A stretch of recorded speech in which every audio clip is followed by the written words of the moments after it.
Hi everyone, here we've got OPPO A15 and let me share with you how to allow unknown sources on this device. So first of all, we have to enter the settings, and now let's scroll down in order to find the security option. Let's tap on it. Now let's scroll down a little, and as you can see in the app installation section, we've got only one option, which is unknown source installation. So this is what we are looking for. Let's tap on it.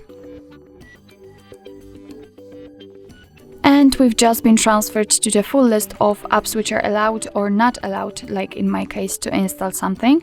So if you'd like to change it, for example, if you'd like to allow Chrome to install some content, just find it in the list and tap on this switcher right next to it.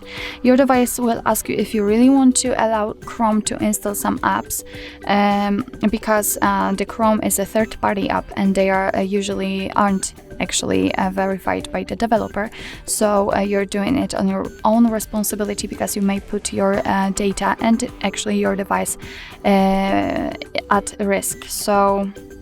So if you're ready, just tap on allow, and as you can see right now this option is active, the Chrome is active, so it means that from now on it will be able to install some content. Obviously it will work with all other apps which are listed right here, and you can remove the permission whenever you want to. All you have to do is simply tap on the switcher again. So actually that's all. This is how to allow unknown sources in your OPPO A15. Thank you so much for watching. I hope that this video was helpful, and if it was, please hit the subscribe button and leave the thumbs up.